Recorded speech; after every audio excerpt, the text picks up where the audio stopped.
For a few months, I'd been feeling thoroughly discombobulated, frayed around the edges, but putting on a brave face to the world. But then again, that's what we do, isn't it? I mean, us women.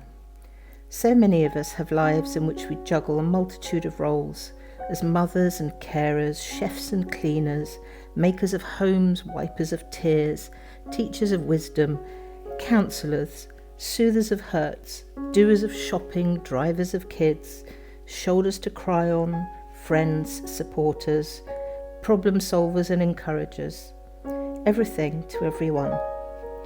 On top of that, most of us work, provide for our families, pay the bills, and generally just get on with things.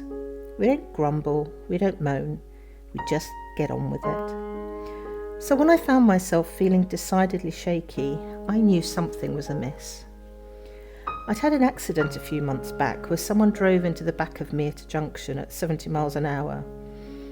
I'd been feeling disorientated, tired, and to be honest, pretty ratty, forgetting my words in the middle of sentences and losing my temper.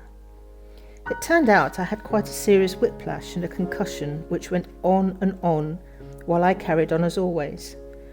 After all, when you have a child, an elderly mother, and a house to look after, no one's going to do it for you, are they? Nothing seemed to help. Then all of a sudden, I started being really drawn to pink. Pale, baby pink. Now, if you know me at all, you'll know that pale baby pink is not my colour. I'm always into bright colours, strong purples and reds, greens and blues. The one thing I do know is that colour has the most powerful healing and therapeutic power. Being drawn to a colour which wasn't usually me at all was a very obvious sign, and so started a little love affair with pale pink roses. The thing we so often forget as women, while we look after everyone else, is to look after ourselves. Our own needs are always at the bottom of the list. But what we forget is that you can't pour out of an empty cup. There's nothing there.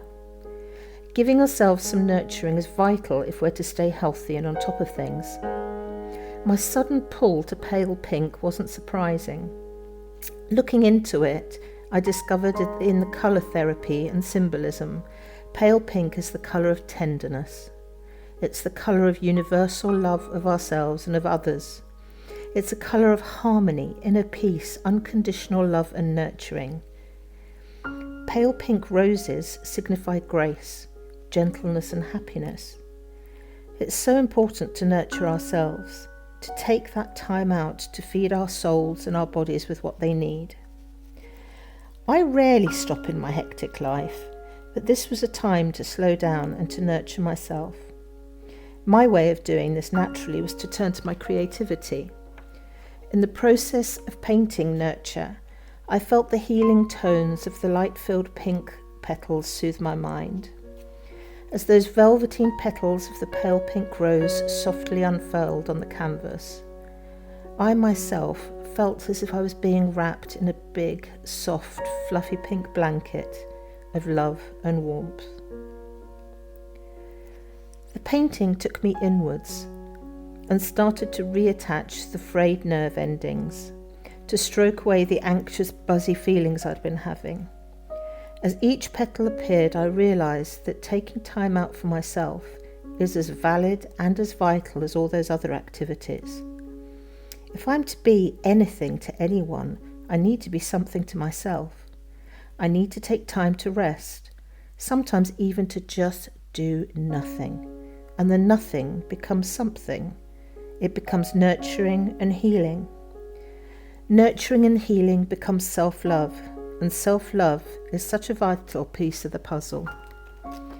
So my pink rose bloomed on the canvas, and deep within me the flower bud of love and self-care started to bloom. It feels as if that time was a message being sent to me which I needed to hear, and since then I make a lot more time for myself. Moments of rest, times of self-indulgence, or just allowing myself to stand down and take a day off and be thoroughly, gloriously lazy. Because it's those moments which allow us to be everything that we are to everyone else the rest of the time. I just ask you to join me once in a while in losing yourself in the fragile petals of a pale pink rose, and let it remind you to look after yourself too, because we need to love ourselves and to nurture.